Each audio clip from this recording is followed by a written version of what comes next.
이 그림이 누구의 그림인 것 같습니까? 어떻게 아셨어요? 아, 닭 때문에 아셨어요? 네.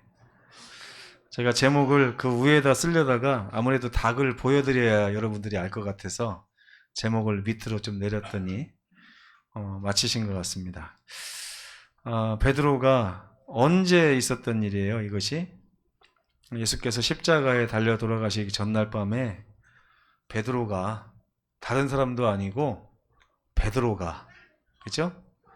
다른 사람도 아니고 우리 김정옥 집사님이 예, 다른 사람도 아니고 우리 사모님이 예, 예수님을 세 번이나 부인하고 예수님과 눈이 마주친 후에 무엇인가를 깨닫고 나서 밖에 나와서 슬피 울며 통곡하는 그런 장면을 그림으로 그렸는데 좀 마음에 와닿지는 않아요. 이게 베드로의 통곡이 잘 그려지지는 않는 것 같습니다. 빌립보서 3장 7절로 9절에 있는 말씀을 한번 같이 읽어보겠습니다. 시작. 무엇이든지 내게 유익하던 것을 내가 그리스도를 위하여 다 해로 여길 뿐더러 또한 모든 것을 해로 여김은 내 주 그리스도 예수를 아는 지식이 가장 고상하기 때문이라. 내가 그를 위하여 모든 것을 잃어버리고 배설물로 여김은 그리스도를 얻고 그 안에서 발견되려 함이니. 사도 바울 선생님이 하셨던 간증입니다. 간증. 예. 여기 보니까 여러분과 똑같이 사도 바울이 스스로 생각할 때 굉장히 유익한 것이 있었대요.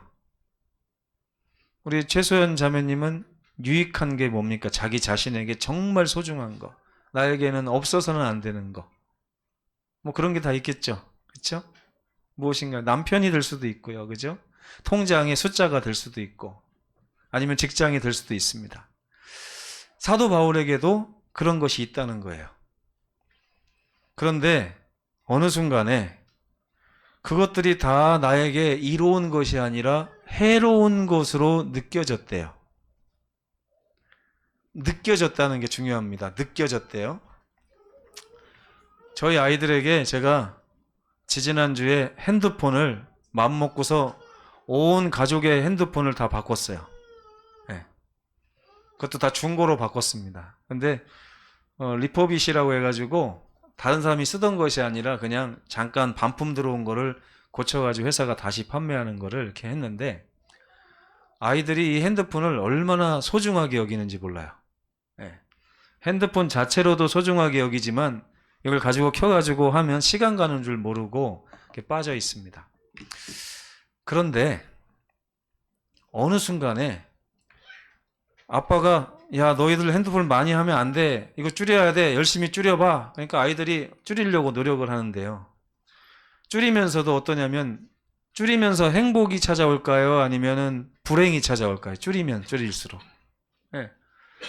이것이 줄이면 줄일수록 행복해지면 자꾸 더 줄일 거 아닙니까? 근데 줄이면 물론 아이들의 정서상 굉장히 좋아요, 이게. 근데 아이들이 느끼는 감정은 뭐냐면 자꾸 무엇인가를 상실하는 것처럼 느껴진다는 거예요.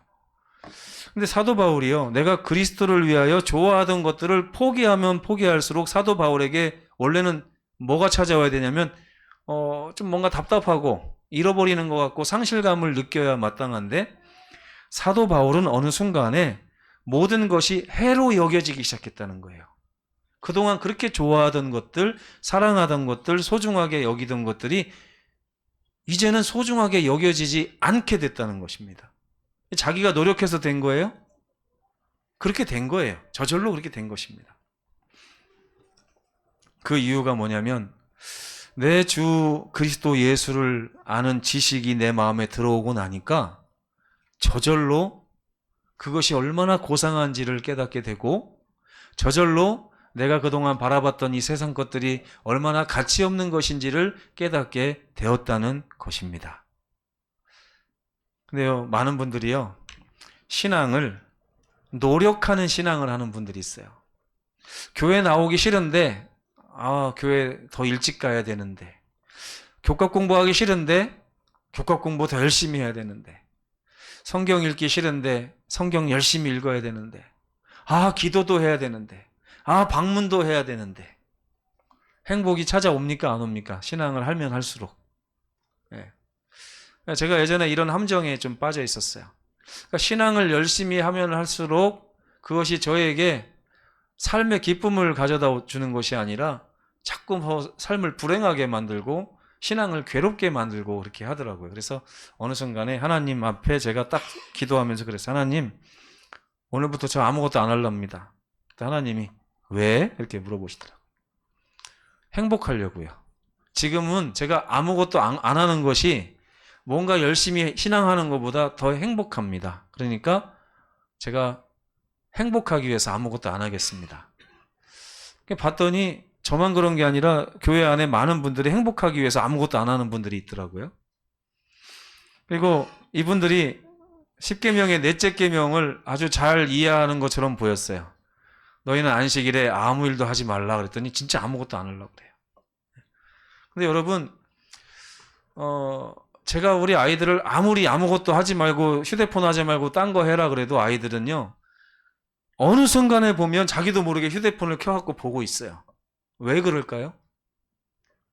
이 순간이 행복하기 때문에 그래요.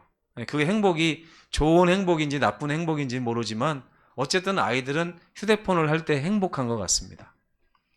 여러분, 저는 우리 신앙이 하나님 앞에 섰을 때가 안 섰을 때보다 더 행복했으면 좋겠어요. 근데 그걸 위해서 제가 설교도 하고 기도도 하고 하는데, 언제쯤 우리 성도들과 제가 이러한 공감대 속에서 하나님을 기쁘게 섬길 수 있을까 하는 생각을 해보게 됩니다. 그러다가 다니엘의 삶을 좀 묵상해 봤거든요. 다니엘서 1장 8절에 다니엘의 이야기가 시작되는데, 다니엘은 참 놀라운 삶을 살았잖아요. 그 삶의 기본이 되는 그 계기가 다니엘서 1장 8절에 나옵니다. 뭐라고 써 있냐면, 다니엘은 뜻을 정하여. 뜻을 정했대요. 이제부터 하나님 열심히 섬겨야 되겠다, 이런 뜻을 정했는가? 아니에요. 다니엘이 뜻을 정했는데 무슨 뜻을 정했냐는 거예요. 여러분, 하나님 앞에 뜻을 정해본 적 있으세요? 오늘부터 매일 하루에 30분씩 기도할 거야 라는 뜻을 정할 수도 있죠. 오늘부터 성경을 하루에 3장씩 읽을 거야, 이런 뜻을 정할 수도 있어요. 그런데 다니엘이 정한 뜻은 그런 뜻이 아니었어요. 잘 보세요. 다니엘은 왕의 진미를 먹음으로 인하여 자기를 더럽히지 아니하리라 하는 뜻을 정했어요. 거창한 뜻을 정했다고 생각을 했더니 가만히 보니까 별 뜻이 아니라 자기를 더럽히지 않겠다는 뜻을 정했다는 거예요. 여러분, 거지가 이런 뜻을 정할 수 있습니까? 거지? 옷에서 냄새나고 입에서 냄새나고 머리에는 기름이 줄줄 흐르고 이렇게 막 이제 더럽고 꾸질꾸질하는 거지가 나는 이제부터 나를 더럽히지 않을 거야, 이렇게 뜻을 정하면 남들이 뭐라고 할까요? 거지 아닌 분들이, 야, 거지가 그런 뜻을 정하면 웃기지 않니? 이렇게 할 거 아닙니까? 이 다니엘이 자기를 더럽히지 않겠다고 결심한 이유는 뭐냐면, 자기가 얼마나 깨끗하고 고결한 존재인지를 깨달았기 때문에 그런 거예요. 무슨 얘기인지 아십니까? 가끔 보면 우리 자신은 뭘 느끼냐면 내가 얼마나 추악하고 연약한 존재인지를 알잖아요. 그렇죠? 그렇기 때문에 우리가 늘 마음고생이 심한 것입니다. 근데 다니엘은요, 어느 순간에 뭘 발견했냐면 자기의 연약함을 발견한 것뿐만이 아니라 자기가 얼마나 고상하고 고결하고 순결한 존재인지를 깨달았다는 거예요. 이게 다니엘의 인생을 바꿔준 계기가 됐다는 것입니다. 다니엘은 자기가 더럽다고 느꼈다고요? 아니면 고상하고 깨끗하다고 느꼈다고요? 고상하고 깨끗하다고 느꼈다는 거예요. 어우, 교만하지 않습니까? 근데 그는 자기의 정체성을 발견하게 됐습니다. 내가 거룩하신 하나님의 아들이구나. 거룩하신 하나님의 아들이 지금 자기가 입고 있는 옷을 보니까 깨끗해요? 더러워요? 너무 더러워요. 그걸 알고 나서 무슨 결심을 한 거예요? 뜻을 정한 거예요? 이제부터 나는 거룩하신 아버지의 아들로서 깨끗한 옷을 입고 살아야겠다. 더 이상 나를 더럽혀서는 안 되겠다라고 하는 걸 깨달았다는 것입니다.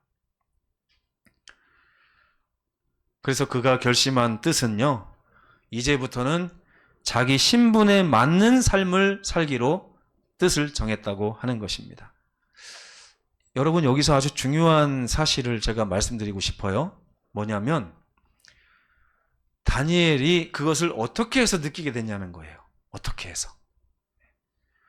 다니엘은 자기 자신을 이렇게 거울에 비춰보고 나서 와, 내가 정말 고상한 존재고 위대한 존재고 거룩한 존재구나 하는 걸 깨달았을까요? 아니면 하나님이 나를 사랑하시는 그 사랑을 보면서 내가 저 위대하고 거룩하고 순결하신 하나님께 속한 하나님의 아주 소중한 자식이었구나 하는 걸 깨닫고서 이런 뜻을 정하게 됐을까요? 그 동력이 어디서 온 거예요? 나 자신을 통해서 이 동력이 온 것입니까? 아니면 위대하신 하나님을 통해서 동력이 온 것입니까? 위대하신 하나님을 통해서 동력이 온 거예요. 윤식군 잠깐만 일어나 주시겠어요? 네, 뒤를 한번 돌아보시죠. 제가 우리 교회에서 제일 잘생겼기 때문에 한번 여러분에게 보여드립니다. 윤식군은 자, 이제 앉으셔도 됩니다. 이 정도 봤으면 됐죠? 네. 윤식군은 여러분 아주 좋은 신랑감입니까? 아닙니까? 네? 대답을 못 하시는 게 맞아요. 그죠? 저 몰골 보고서 좋은 신랑감이라고 확신하기에는 어딘가 모르게 좀 부족한 감이 없지 않아 있습니다. 얼굴만 가지고 먹고 사는 거 아니잖아요. 그렇죠? 그런데 제가 다시 한번 일어나 주세요. 다시 한번. 다시. 이제 뒤를 돌지 않아도 됩니다. 이 뒷모습을 가진 이분이 아버지가 삼성그룹의 이사입니다. 이사. 됐어요. 이제 앉으세요. 연봉이 7억 5천이에요. 아버지가. 그러면 윤식군은 좋은 신랑감입니까? 아닙니까? 이렇게 윤식군에 대한 평가가 아버지가 누구냐에 따라서 달라지는 걸 여러분 느끼셔요? 안 느끼시면 나는 속물은 아니야 이렇게 할 수도 있어요. 그죠? 근데 대부분의 많은 사람들이요, 윤식군을 그동안 별거 아닌 줄 알았더니 나중에 알고 봤더니 김윤식이 아니라 그냥 이름이 윤식이에요. 김자는 앞에 그냥 갖다 붙인 거더라고요. 원래 윤씨고 아버지가 윤석열 대통령이더라고요. 이렇게 되면 윤식군에 대한 우리의 평가가 완전히 달라집니다. 누구 때문에요? 아버지. 누구에게 속한 신분이냐에 따라서 이렇게 평가가 달라지는 거예요. 이 다니엘이 자기를 보고 자기 스스로에 대한 평가를 바꾼 것이 아니라 자기를 목숨처럼 사랑하시는 하나님이 얼마나 위대하신 분인가를 딱 깨닫고 나서 보니까 나는 이 세상에서 이렇게 살다가 죽어버릴 그런 덧없는 존재가 아니구나. 내가 나를 이렇게 함부로 대하면 안 되고 나는 우주의 임금의 아들로서 내 자신을 거룩하게 지켜야 되겠다. 더럽히지 않아야 되겠다고 하는 그런 마음을 먹게 된 거예요. 이제부터 나는 거룩해져야지 하고 거룩해진 게 아니고 내 신분을 깨닫고 나니까 그에 맞게 살아야겠다는 결심이 나온 것입니다. 여러분, 이건 아주 다른 거예요. 그렇죠? 이게 바로 신앙의 첫 단추라고 저는 생각합니다. 예수님께서 나에게 어떤 분이신지를 규정하는 것도 굉장히 중요해요. 그래서 가이사랴 빌립보에서 예수께서는 너희는 나를 누구라 하느냐 이렇게 제자들에게 물으셨습니다. 그때 베드로가 주님은요 저에게 그리스도십니다. 주님은요 저에게 살아계신 하나님의 아들이십니다. 저에게요. 저에게 있어서. 저의 반대로 얘기하면 어떻게 돼요? 제가 아주 보잘것없지만요 저의 주님은 바로 그리스도십니다. 제가 아주 보잘것없지만요 저는요 살아계신 하나님의 아들이에요. 다르죠, 여러분? 자기 자신을 스스로 막 높이려고 하는 것과 내가 누구에게 속한 존재인지를 깨닫고서 내 존재의 가치가 올라가는 것은 다릅니다. 전혀 달라요. 예? 어렸을 때요, 제가 친구들하고 막 하니까 친구들하고 막 싸우는데, 나 너보다 공부도 잘해. 이렇게 하면 친구가 확 기가 죽어요. 나 너보다 싸움도 잘해. 그럼 친구가 확 기가 죽어요. 나 너보다 키도 커. 잘생겼어. 나 너보다 딱지도 많아. 구슬도 많아. 제가 다 이겼는데 갑자기 친구 녀석이 반칙을 하더라고요. 이 녀석이 갑자기 화를 내더니 그래서 네 아버지 뭐 하시는데? 갑자기 제가 할 말이 없어요. 우리 아버지 아무것도 아니었거든요. 그래서 말을 못하니까 우리 아버지 우체국장이다 그러면서 저를 막, 우체국장이 대단한 건 아니지만 그 당시에는요 우리 아버지랑 비교하면 천지차이입니다. 그 순간에 제가 아무 소리 못하고 약호가 죽어가지고 그 친구한테 마음에는 막 정말 화가 났지만 찍소리 못하고 돌아서 갖고 집에 와가지고 괜히 아버지를 보면서 아빠 미워 그러면서 이제 그랬던 기억이 있어요. 우리 아버지는 왜 그랬는지도 모르겠죠. 근데 여러분, 이 신앙의 첫 단추는요 내 존재의 가치를 높이는 것입니다. 내 존재의 가치를 높이기 위해서 내가 죄를 멀리하고 내가 성경을 많이 보고 내가 하나님 앞에 신실한 사람이 되고 이런 게 중요한 것이 아니에요. 내 가치가 높아지는 가장 쉬운 방법은 나를 사랑하시는 하나님이 얼마나 위대하신 분인지를 깨닫는 것입니다. 그리고 내가 그분의 자녀라는 것을 절실히 느끼는 순간, 와, 저 어렸을 때 참 빈부격차가 심했어요. 우리 동네 22집이 살았는데 가장 잘 사는 집이 땅도 많이 차지하고 있었고 건물도 컸습니다. 병원 원장님 댁이었어요. 그 집에만 자동차가 있었어요. 근데 그 집 아이들은요 학교 갔다 오면 맨날 놀아요. 저한테 와서 야 신민아 어디 가서 뭐 산에 가서 놀자 막 이러는데, 저는 그나마 아버지 말을 잘 안 듣고, 아버지가 너 오늘 밖에 나가면 안 돼, 아버지랑 같이 저기 농사 져야 된다 그러면 제가 싫어요 하고 도망가서 그 친구랑 놀았어요. 근데 저는 사실 신분이 놀 군번은 아니었습니다. 나머지 친구들은요 학교 갔다 오면 다 논에 가서 일하고 밭에 가서 일하고 그런 친구들이에요. 왜? 그렇게 해야만 먹고 사는 집안이거든요. 근데 하나님이 우리에게 위대한 존재라는 걸 아는 순간 우리는 세상에서 좀 넉넉해집니다. 내가 가진 것이 없어도 우리 아버지가 가진 것이 많기 때문에 넉넉해지는 거예요. 이러한 여유가 내 삶을 다른 사람의 삶의 시선을 고정할 수 있게 해주는 것입니다. 내가 바쁘면 다른 사람의 아픔이 보이지를 않아요. 그러니까 제가 어렸을 때요 집이 가난하고 못 살고 하다 보니까 맨날 내 자신이 비참하고 이런 감정만 느꼈지 다른 사람이 불쌍하거나 이런 생각이 잘 안 들었어요. 근데 어느 날 복음 가운데서 주님을 발견하고 하나님이 나에게 주시겠다는 놀라운 선물을 발견한 후에는요 가끔 보면 TV 보면서도 이재용 회장이 불쌍할 때가 있어요. 앞으로 저 재산 가지고 몇 년이나 살으려고 그럴까? 그쵸? 나는 하늘에 가면 아주 하나님이 쌓아놓은 보물이 많은데, 이게 막 격차가 달라져요. 막 대통령 못 돼가지고 거짓말하고 사기를 치고 술수를 부리고 막 온갖 나쁜 일을 해가면서 정치에 어느 정도 정점에 올라가지고 정권을 차지하는 사람들 보면 그것이 부러운 것이 아니라 얼마나 가진 게 없으면 저렇게 가지려고 노력을 할까, 이런 식으로 마음이 바뀌는 거예요. 여러분, 바울은요 심지어 신앙을 하는 어떤 사람들에게 예수님이 걸림돌이 되실 수 있다고 하는 기록을 남겼습니다. 로마서 9장 33절에 보니까 보라 내가 걸림돌과 거치는 바위를 시온에 두노니, 시온은 교회를 얘기하죠. 하나님의 성이잖아요. 이 교회 안에 걸림돌과 거치는 바위를 두시겠다는 거예요. 여러분 지금 교회 오셨잖아요. 이 교회 예수님 만나러 오셨잖아요. 예수님이 여러분의 삶에 걸림돌이 되고 거치는 바위가 되도록 하나님이 계획하셨다는 거예요.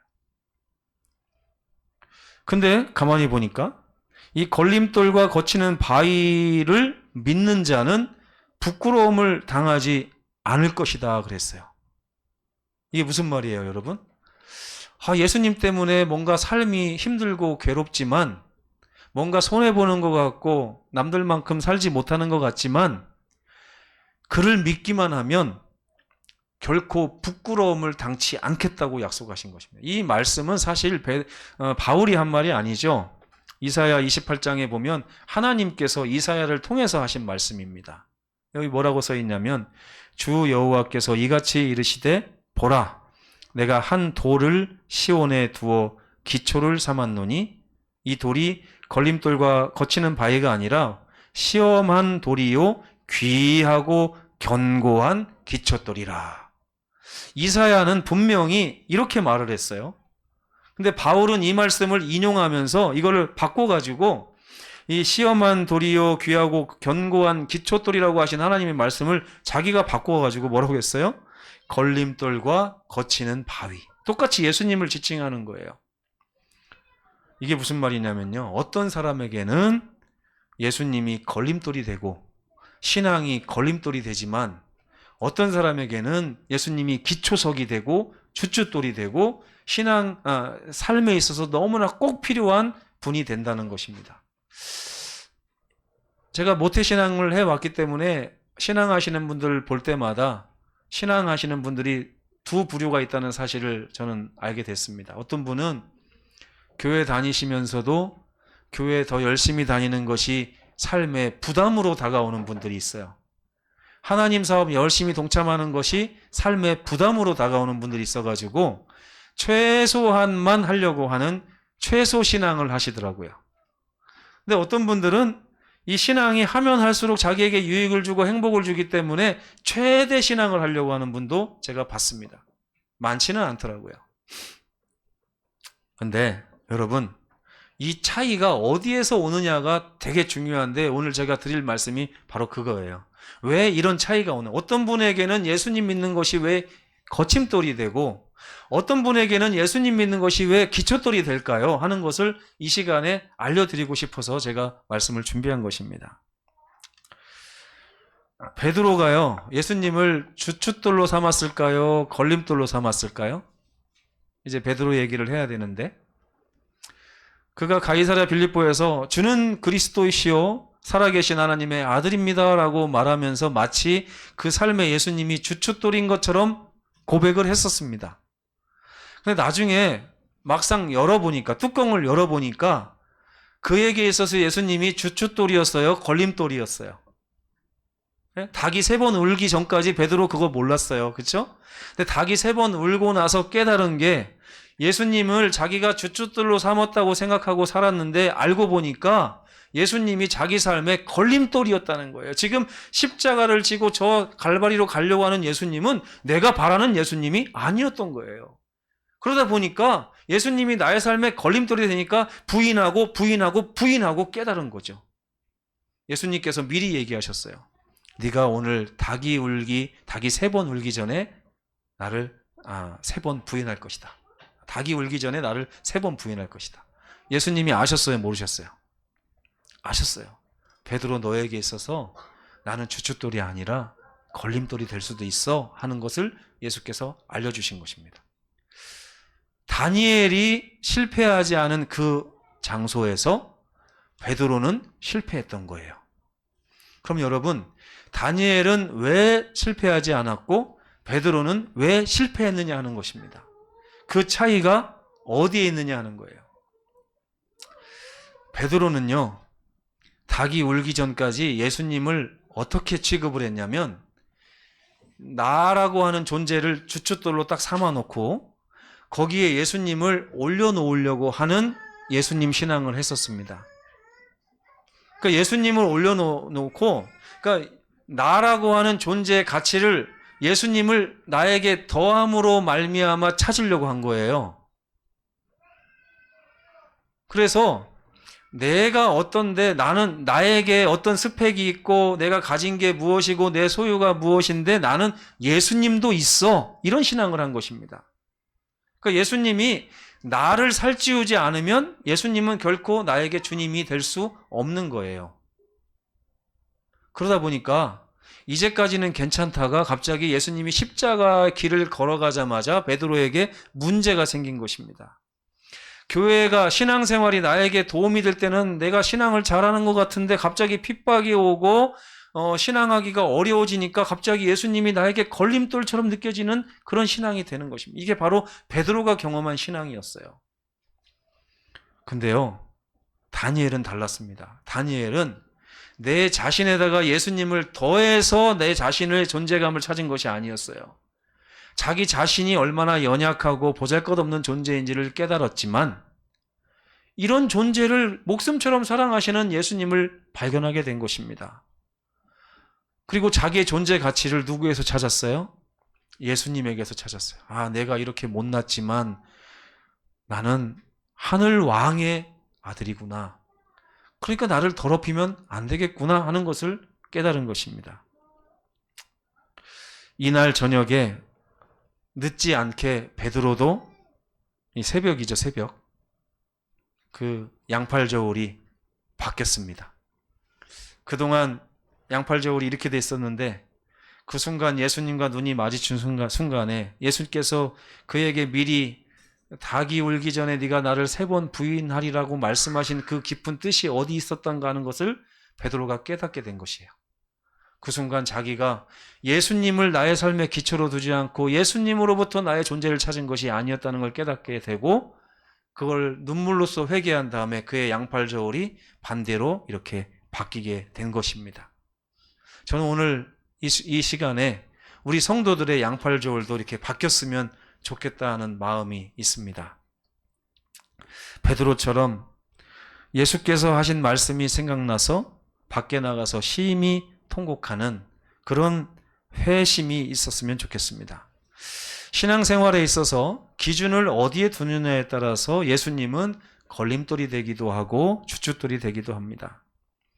다니엘은 예수님을 통해서 자기의 진정한 가치를 깨달았는데 반대로 베드로는 자기 자신의 가치 위에다가 예수님을 자꾸 더하려고 하는 실수를 저질렀습니다. 우리는 바울처럼 예수님의 진정한 가치 위에 그 가치 위에서 자기의 가치를 발견하는 사람들이 되어야 합니다. 빌립보서 3장 8절을 다 함께 읽겠습니다. 시작. 모든 것을 해로 여김은 내 주 그리스도 예수를 아는 지식이 가장 고상하기 때문이라. 그분께서 오늘 우리에게 말씀하십니다. 나 하늘의 왕 예수는 너희에게 말하노라. 너는 내 아들이요 오늘날 내가 너를 낳았도다.